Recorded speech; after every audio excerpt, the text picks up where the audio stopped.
Good afternoon, everyone, and welcome to Money Lion edition of UFC 290 coming at you live.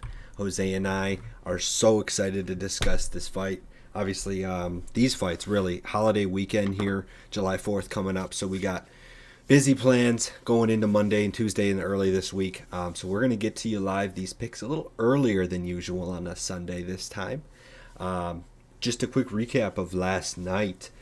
Sean Strickland was a pick that we both made that won, but otherwise Bonfim was the main loss we took. And then outside of that, Lipsky ended up getting the win, which is nice. Split decision. That was very close. Damir Ismailov got strangled by Grant Dawson. That was a great showing.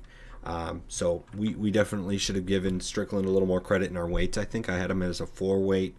Could have given him my 5 weight, but not too bad in the end. Betting wise, I came even mainly because Strickland won. Thank God. So yeah, moving on to UFC 290. We're going to bring it to you guys as usual with the weighted format where Jose and I ahead of time go in and pick the fights and assign a weight from 1 to 5, with 5 being the heaviest weight and therefore the most confident pick. And then 1 being the least confident. And in some cards that ends up being a bigger difference. We've learned over the episodes at this point where a 5 weight and a 1 weight sometimes is like a massive difference. Like we're super confident and we're not that confident at all. But in this card, I can't speak for Jose, but in this card, even my 1 weight has some good like juice on it. I feel like it's kind of crazy. But that being said, we're not going to be agreeing on all these fights most likely. So we'll have to find out that. And we always start with the 5 weights just to give you guys the first most confident picks and go on from there. So that being said, we're not going to mess around this week, honestly. We're just going to go for it. 5 weight, Bo Nickel for me. I can't just act like Bo Nickel's not going to come in and dominate. I feel like it's just an obvious situation. Bo Nickel by far has the advantage in this matchup.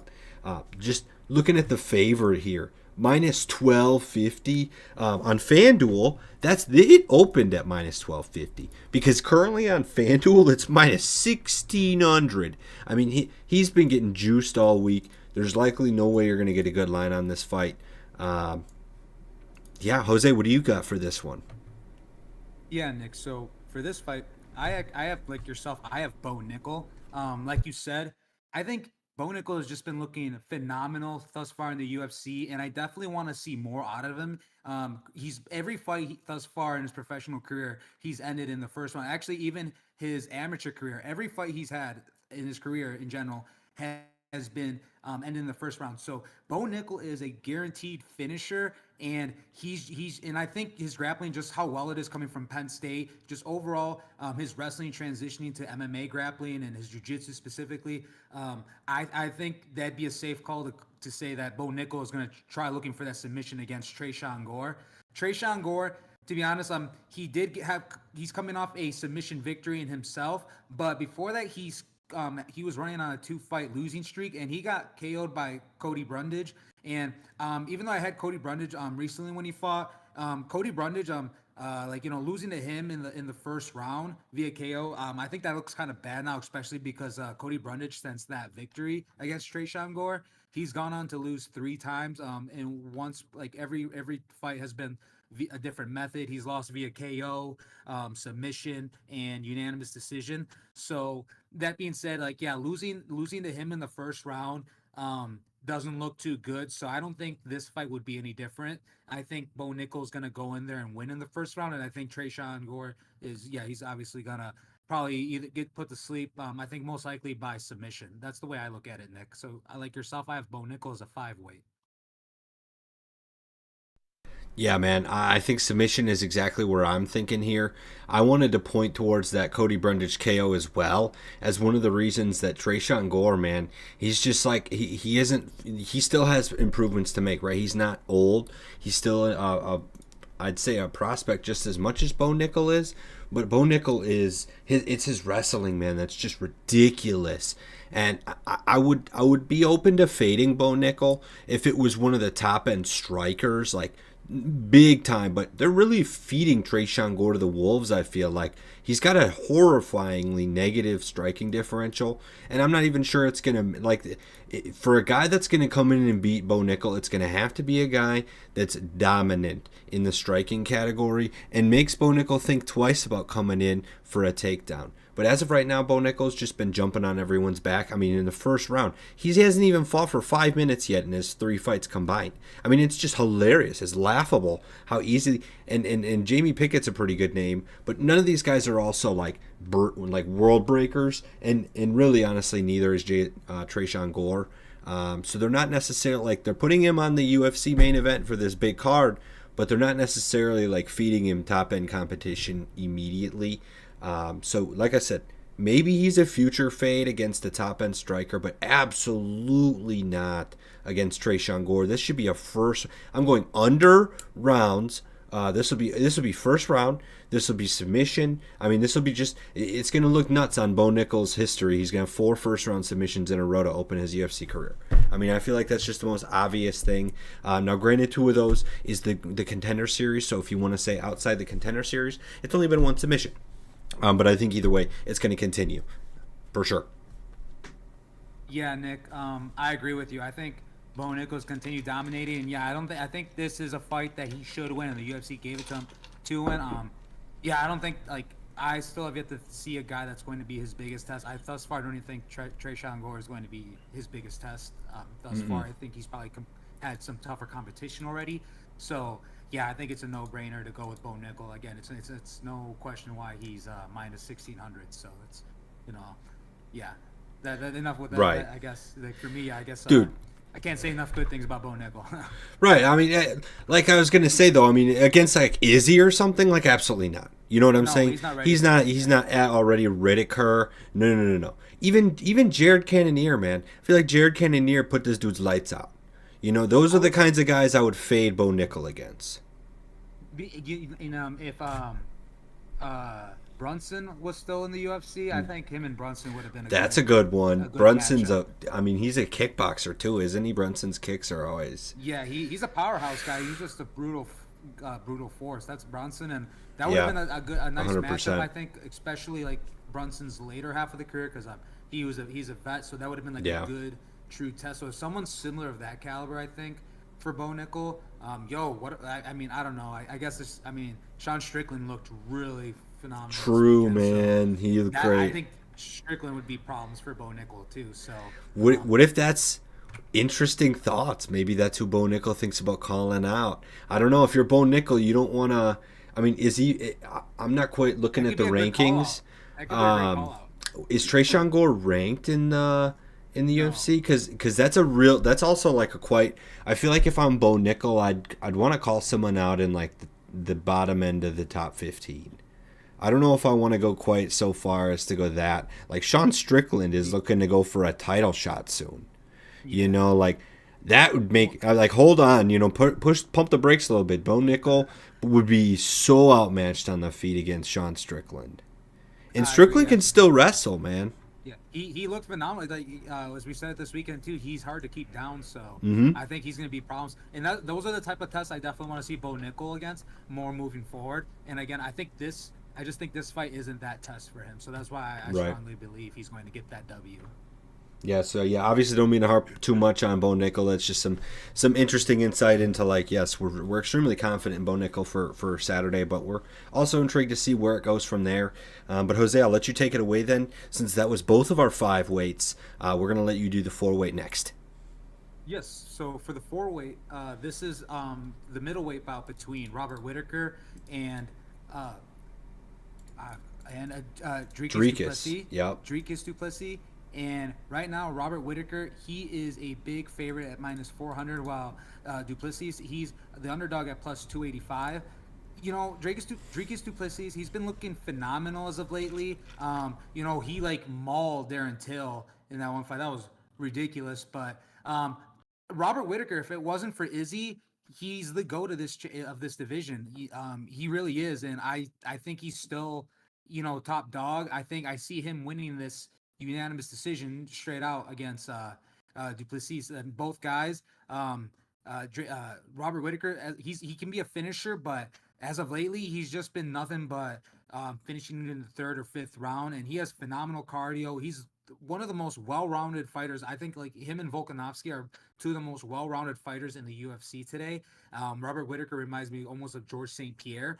So that being said, I just really think that he has the right tools to get this done. I think he can either submit Duplessis, I think he can either knock him out, or I think what's most likely going to happen is I think he's just going to drag it out and get a unanimous decision in the third round. I know there's a lot of hype between him possibly in terms of Dricus Duplessis fighting Izzy Adesanya again, like in the future, to do like a big African like promote it in that way, like in in Africa. But I don't know. I just think that Robert Whitaker is a true test, and if and I just don't think it's going to be one that he's going to be able to get through. Because again, I truly think that if it wasn't for Izzy, Robert would be the go to this division. So, what do you have this fight weight at? Man, I honestly, that's extremely well said about Robert Whitaker. He's an absolute animal, arguably a top five middleweight of all time. I would say, like maybe not even arguably. I feel like it's pretty hard to contend with at this point. A lot of the old school middleweights would get destroyed by what Robert Whitaker of today.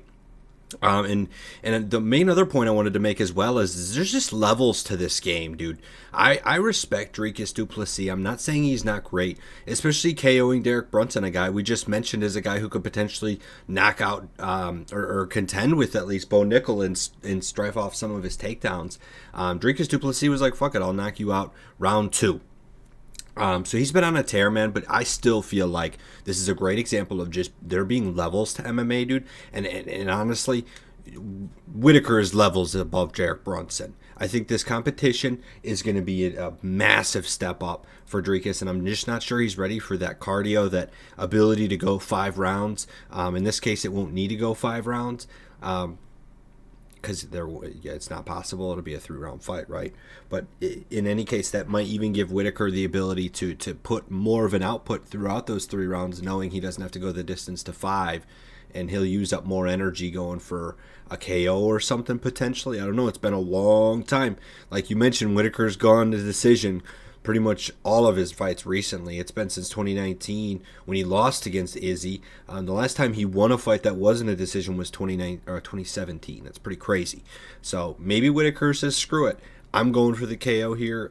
In that case, I would love to see it. But yeah, Whitaker is a really confident number 4 here. Very confident for me.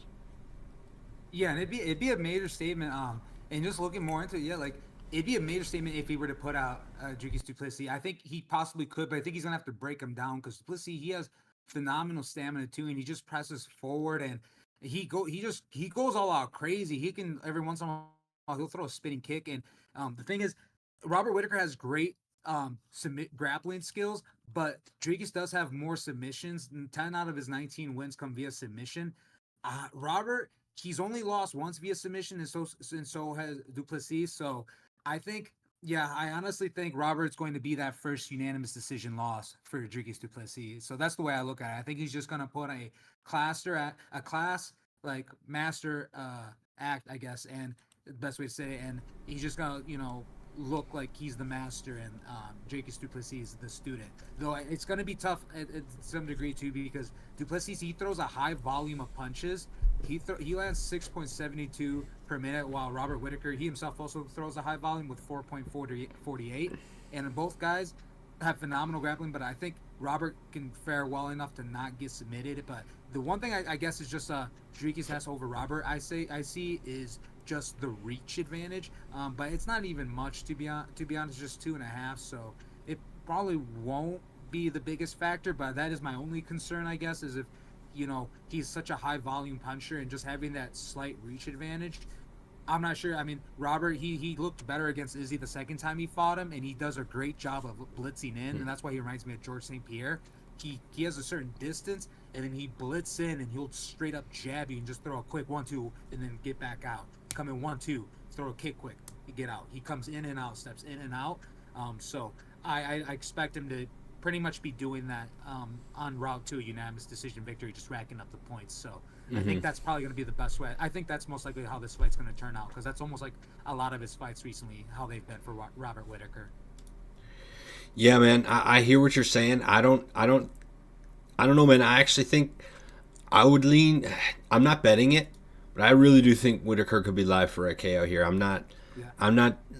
I get it. The decisions have been lately, but again, we've seen we can't just go off lately. It's interesting. UFC is an interesting thing to bet on because I definitely run off the idea too that anything like 3 years or older, like what is the guy doing 4 years ago? Is it really relevant anymore? But at the same time, you can't just also go strictly off of recency either because that's I mean like Bonfim for example. Okay, he recently did well. So what? He got his butt kicked. You know what I'm saying? It's an interesting like dichotomy of like deciding trying to figure out when to use that recency bias and when it's not going to help out at all. Um, so we very well could, I would not at all be surprised to see this go to decision because it's kind of Whitaker's MO. But he's also been fighting the best of the dogs. Dricus, still, like I said, I feel like a Dricus is not as good as a Marvin Vittori right now. Maybe I'm wrong, but I think that makes him more open to potentially get KO'd. I hear, yeah, I hear what you're saying, and yeah, you're right. This is definitely going to be Dricus du Plessis' biggest test. I mean, Robert Whitaker is probably everyone in that division's biggest test, besides the champ. If and as long as Robert Whitaker isn't the champ, so True. yeah, this is going to be definitely his biggest test of his career. And if he can get past Robert Whitaker, then yeah, he definitely deserves that title shot. But yeah, like yourself, I agree. I agree with you on Robert Whitaker as my four weight.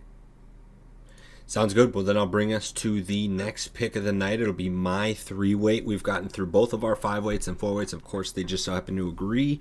We discussed these, or we don't discuss them ahead of recording. We just briefly discuss them to find out the order of the before the show. But other than that, it's just funny that we've picked the same weight so far. My three weight this week. A lot of the listeners are probably wondering where in the world is the pound for pound number one in this equation because he's currently on this card and he's fighting Yair Rodriguez. I gotta break his streak of falling. This is, like I said earlier, man, one of these cards where there's so many fighters that I'm confident in winning. And Volkanovski, even though he's my three weight, might as well be as confident as my five weight.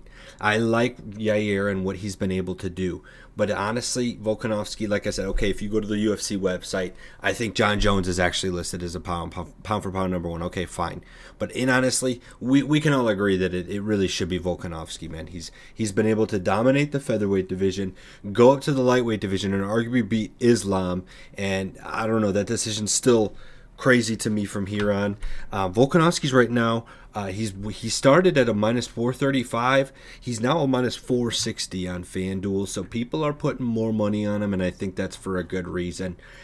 He's just clearly been cleaning house with everybody in the featherweight division, and I just don't think Yair Rodriguez is going to bring anything extra to the table that Volkanovski hasn't seen. Just like most people, Yair has a bigger frame, but okay, so did Max Holloway multiple times. So did Brian Ortega. So did Islam. I mean, so did like everyone. Volkanovski's like the magician that can be on the outside and find his spots to get in and get out. It's amazing. It really is. And I'm going to continue to bank on that until I see a reason not to, I feel like. Yeah, Nick, I agree with you for this fight. Yeah, I have Volk as my three way as well. It's hard to not go with the champ. He's looked so dominant, and how he's looked against Islam. Like I was telling you earlier myself that I actually thought Volkanovski won that, and it came down to split decision, and it was just like wow, a lot of people thought that Islam was gonna walk through him, but he really is all the talk that he says he is. And Yair Rodriguez, I'm a big fan of Yair Rodriguez. He trains out here locally in my area. I train with some guys that have trained with him, and I love that he's the interim champ, and I would love for him to be the undisputed champ of this division. But that being said, it's just ridiculously. I think it's just not going to happen as long as Volkanovski's the champ. It's kind of early, like what I was saying. With Izzy, as long as Izzy's there, you know, Doesn't matter who's second. He's the best, and this is what Volkanovski is to this division. And then Max Holloway, who Yair Rodriguez lost to via unanimous decision. Max Holloway's also showing there's levels to this, and Max Holloway couldn't beat Alexander Volkanovski every time he's tried, and that's kind of like Robert Whitaker. Max Holloway is like Robert Whitaker. They're like, and Alexander Volkanovski is like Izzy. There's these two guys that are the goats, and then you have two other guys that are also up there in the running for being goats of that division, also future Hall of Famers. But then it's like, okay, like if you can't beat these guys that keep losing to this guy, MMA math doesn't always add up, but I truly think Alexander Volkanovski is probably going to play a similar game plan to what Frankie Edgar did back in the day to Yair Rodriguez. Yair Rodriguez, why he's so exciting is, and why I like him a lot is how explosive and crafty he is with his kickboxing. He just is throwing spinning kicks and elbows and whatever he can at you from all different angles, and he's very flashy. And not only that, as of lately, he's been showing that he has good submission games as well, like against Josh Emmett. He doesn't initiate, like for grappling. Yair Rodriguez isn't going to initiate the takedowns much. He lets you take him there, and then he looks for the openings like a good jiu-jitsu practitioner does. And that's why he was able to get that triangle on Josh Emmett. He was very patient. He was looking for an armbar, and then eventually he was able to transition and get that triangle choke, which was just phenomenal. So that's something Volkanovski really needs to, I guess, at least be aware of, is that Yair Rodriguez is evolving and getting better throughout his UFC career. And so Volkanovski, you should expect him. He's definitely going to come in and put on a big striking match against Yair Rodriguez. And when it comes to the ground, he is going to try to overpower Yair Rodriguez and control him, kind of like Frankie Edgar did early in Yair Rodriguez's career, and try to ground and pound him that way. And I think that may be his path to victory. I don't know if this fight will go the distance. I do think Volkanovski has the power and talent to end and make it an early night for Yair Rodriguez, even though that hasn't happened to Yair since that stoppage against Frankie Edgar. I just think that I think Volkanovski may be able to TKO him, unfortunately, in terms of, and I say unfortunately just because I'm a big fan of Yair Rodriguez, and again, I want to see him be champ. But as long as he's fighting Alexander Volkanovski or Max Holloway, I just don't see that happening. So being realistic, like if I'm going to go with a guy, it's going to be who I consider one of the goats in the UFC, Alexander Volkanovski. For sure. No doubt about it. One of the goats. And definitely some good observations on Yair. That submission against Josh Emmett, I mean, that really dismantled a lot of momentum that he had going, and that led into his loss against Topuria. Um, Josh Emmett really didn't look like the same guy after that fight, and that was Yair's first submission in his UFC career, at least. So yeah, that's like you said, it's like adding a tool to the tool belt. It's pretty crazy to see that happen in person, but I was just showing a screen of Alex Volkanovski's ability to win in the UFC.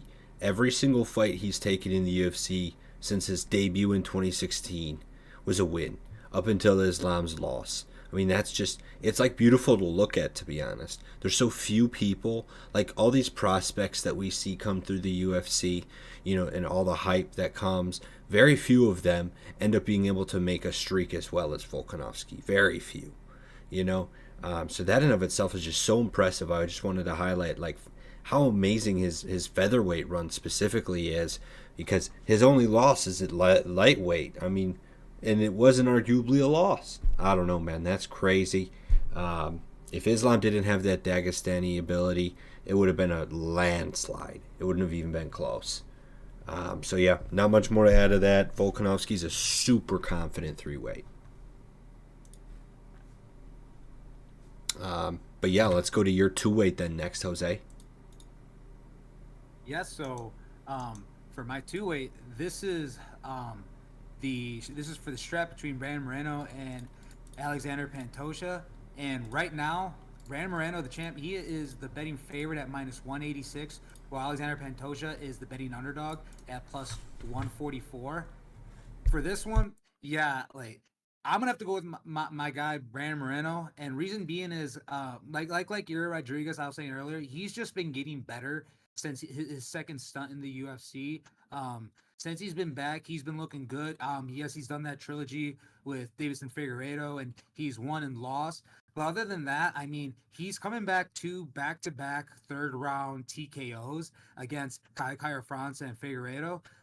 Alexander Pantoja himself, he is running a nice three-fight winning streak himself, and he does have that win over Brandon Moreno as well. So, and I believe they did go against each other on the Ultimate Fighter. So, yeah, so him having, I guess you can consider those two wins against him is very impressive. But that's a different, like you said it earlier yourself, you can't be looking at these fights from back in the day. The last time they fought was in 2018.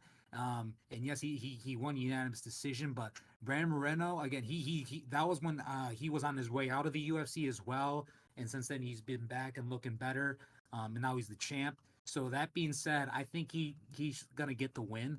I that's the way I see it. I don't could be a TKO again, could be a submission.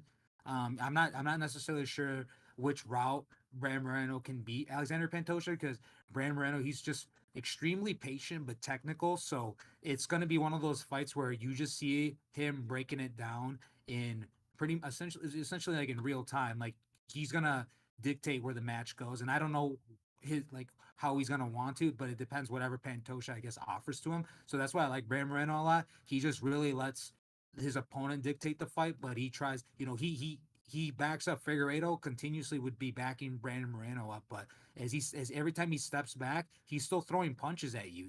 Like it can look like one guy's controlling it, but then at the end of the round, it's like, oh no, well the guy that was moving forward, he ended up taking more punches to the face because Brandon Moreno just keeps throwing shots as he backs up, and he throws 3.50. He lands 3.55 significant strikes per minute. So that being said, for being in his last few fights, being kind of stepping more back, I think that's pretty good. Alexander Pantoja throws a good amount of strikes as well. But overall, I see Brandon Moreno getting this win. I think he's a new breed now, and him being right now, yeah, the betting favorite at -186. I think a lot of fans see it. But since Pantoja does have those couple like past victories, I can see why he looks why people would want to go for him as the underdog as well. But that other than that being said, what weight do you have this fight at, Nick?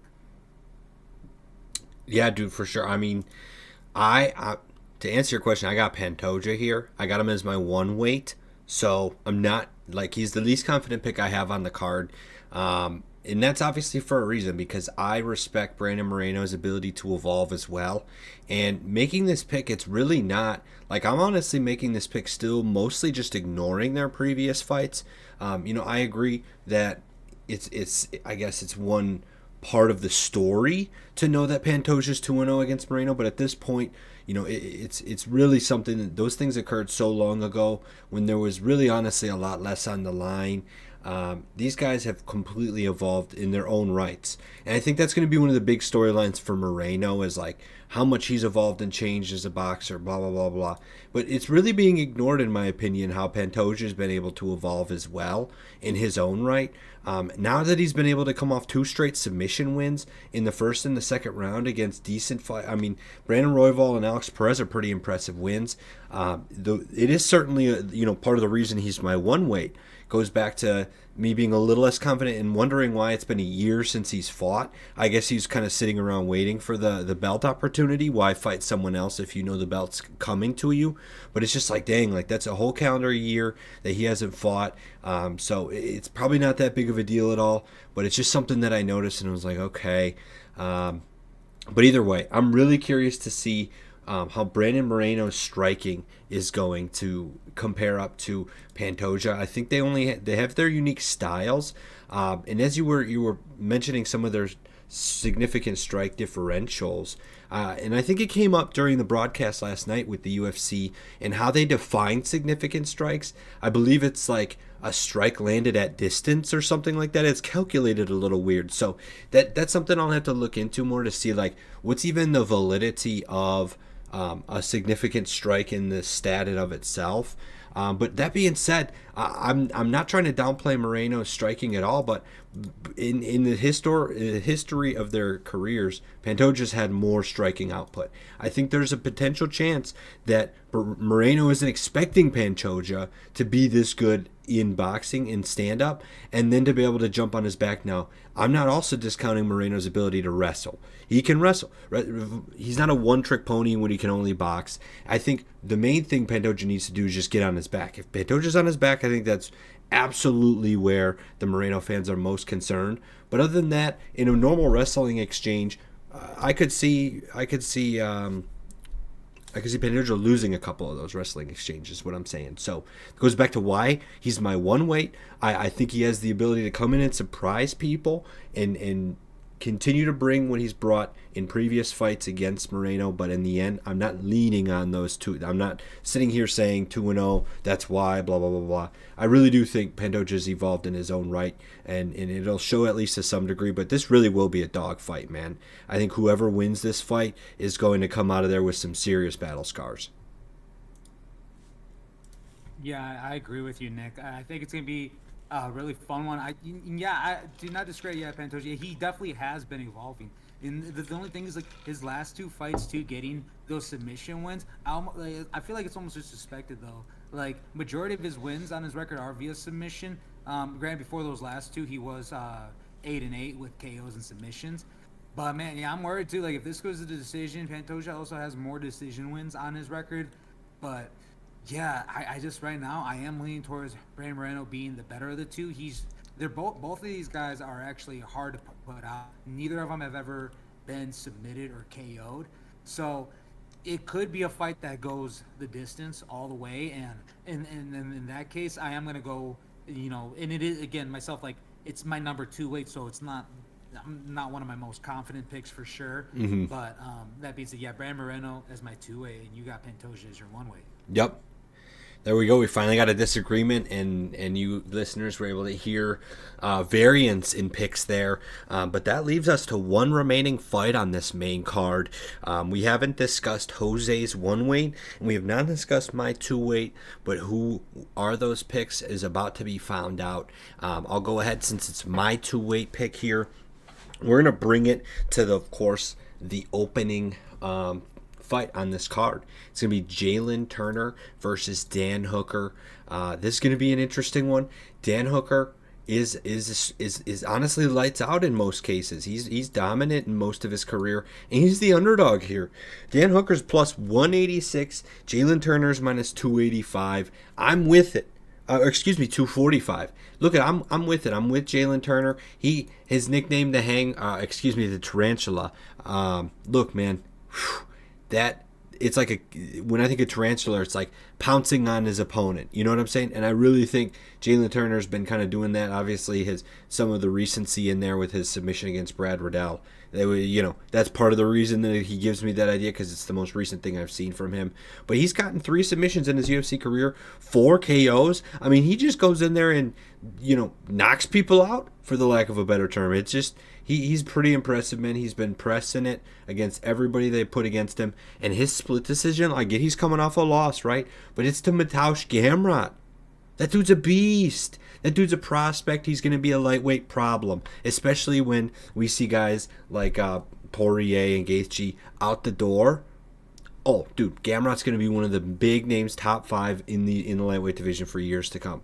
And honestly, Dan Hooker doesn't have a whole lot to talk crap about. He's like, what is this? He's 2-4 in his last 6 fights.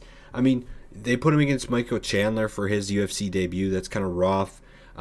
He ended up wrestling it out against Nasrat Haqparast, which brings me to the one concerning factor I have with Jalen Turner is if he makes it a wrestling match. I do see that Jalen Turner's takedown defense is solid, but so is Nasrat's, right? Nasrat's sitting at a 78% takedown defense. Dan Hooker, 3 takedowns, kind of suffocated him for the unanimous decision win. I mean, outside of that, man, I think Jalen Turner has a lot of ability on both aspects of the game, standing up and on the ground. And I don't want to ramble too much. We know he's the favorite here. He's my pick. What do you have, Jose?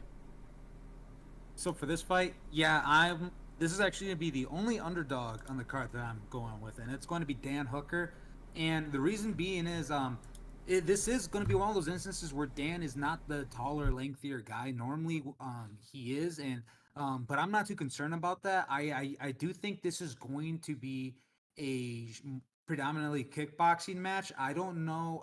Maybe Dan Hooker will initiate a little more wrestling, but I do think this is going to be primarily on the feet, and I'm going to go with the guy that's more experienced. Dan Hooker's only 33 years old. He's not that old yet. He can still make a good run in this division, and I just think overall his fight IQ is just too good. But and again, yeah, he did lose to Arnold Allen in the first round. That's just Arnold Allen being, gunslinging type of guy. Just he just throws a high volume of punches. But even Arnold Allen, we saw that Max Holloway just completely outclassed him, and it is a beatable guy, and it's just like if you don't get caught within the first seconds when someone blitzes you like that, then I do think Dan Hooker could have made a good run at possibly getting a decision win against him. Even submitting a submission, he has 7 submissions on his record, so it wouldn't be. I don't think it would be out of the realm of possibilities for him to possibly get Arnold Allen in something. And before that, Islam, he's the current champ. Michael Chandler and Dustin Poirier, they're dogs, they're animals. So that being said, Dan Hooker, he has extremely smart fight IQ, and I think that just given that he has more experience than Jalen Turner, I think he is going to get this win, and he may even get. I think he may even get it via TKO too. Possibly. Jalen Turner, yeah, he has been TKO'd and KO'd 3 times in his career, and the other 3 times he's lost a decision. So I do think this is most likely going to be racked up in one of those two. I think he's either going to get another loss in the KO or via decision, possibly not submission. Though again, it is within the realm of possibilities because Jalen Turner, yeah, gained a split decision win against Matus Gamrot. It is good, but Matus was always also coming off unanimous decision loss to Beneil Dariush, and I don't know, like I feel like just the momentum since that fight really died down, especially now that Beneil Dariush also lost right away to Charles Oliveira. So that being said, like it did look good, I think then, but it's still a loss. And I just think like how Benil's most recent fight ended up, I just think it just makes it not look as impressive as much anymore. And Dan Hooker, his most recent win too, isn't that impressive. But again, he's just been going against legit top dogs, and he hasn't got a chance to really fight. Like his like Michael Chandler put him out in the first round, Islam and Arnold. So if Jalen Turner is going to get this win, I think he really needs to do it within the first round. I think he needs to catch Dan Hooker right away. Both guys, I get, and I just don't know if he's going to be able to do that. Both guys throw a high volume of punches, so and are tall, lengthy dudes. They got that reach advantage, and both don't really initiate wrestling that much. So if it comes down to it, I do think it's going to be whoever has the most control time via grappling. But I do expect this to be a predominantly kickboxing match. And Dan Hooker, he's trained with Izzy Adesanya as one of his like primary training partners, and Volk too. So I gotta think that he's really used to going against these tall, lengthy, skillful dudes. Not Volkanovski, definitely not. He's not tall and lengthy for sure. But Izzy being the tall, lengthy one, Volk just definitely high fight IQ and power. But this being said, I think don't sleep on. I think people should not sleep on Dan Hooker, especially because he has that underdog spot. That's fair enough, man. That's fair enough. To make the point of not sleeping on Dan Hooker, that is true. I think, especially it's reflected a little bit in the line and the fact that Dan Hooker started as a plus 190 underdog. He's now plus 186 on FanDuel. That means, honestly, a little bit of money has come in on him. So it's fascinating to see, but it's really kind of stayed stagnant. It looks like the odds makers kind of nailed that one on the head because it hasn't changed much. But I don't know, man. This one we're going to have to still disagree on for sure because I'm seeing Jalen Turner's just ability to be a sniper lately, to bring it to guys. He has a history of training at Carlson Riverside Gracie. Look, man, he's got the ability to come in here and choke him out, knock him out, and really win this fight in multiple different ways, I think. So this is another fight I would honestly look at it going short of the distance. I know Jalen Turner's last fight against Gamrot went the distance, but again, Mateusz Gamrot is an absolute technical striker and wrestler, and there's very few people in the UFC that are going to be able to KO him or even submit and end Gamrot before the end of that fight. I just don't think even Gamrot probably beats Dan Hooker, and if you ask me, I don't know if I might be crazy to say that, but I think Gamrot also beats Dan Hooker, so that matchup doesn't really bode badly for Jalen Turner, in my opinion. But I don't disagree with the fact that Jalen Turner's going to need to come in there hot and make Dan Hooker respect him, or Dan Hooker's going to put on a clinic in striking. I agree with you, Nick. So yeah, for this one, we're both gonna have to agree to disagree on this one. We both, yeah. So overall, we both agreed on the our most confident picks, 5, 4, and 3. We agreed on, but our least confident picks, are the ones Yeah. we disagreed on. So it looks like we do have a similar thought process overall of what we think of this main card. Then. Yep. Yeah, man, and in each of those disagreements, it's one of our one weights. So it just goes to show that it's a little, again, I mentioned it earlier in the show. Our one weights in this, to me at least, have a little more confidence than some of the one weights I've had to give in the past. But that being said, there's a reason Pantoja's my one weight because Moreno's an animal. He's young, and there's nothing that could stop him for the next 5 or 6 years. In all honesty, he might be the Alex Volkanovski of that division. Who knows? Maybe no one can because Alex Volkanovski's undefeated and Moreno lost to Figueiredo at least once. But and Pantoja and all that. But either way, that being said, that was good. That was good coverage, man. I think we got all the winners here. I think we're going 5-0 this Saturday. Just as a recap, this fight card will be occurring on July 8th. With the prelim starting at 5 p.m. It's going to be a late one with the Central Time. I believe the main card starting at 9 p.m.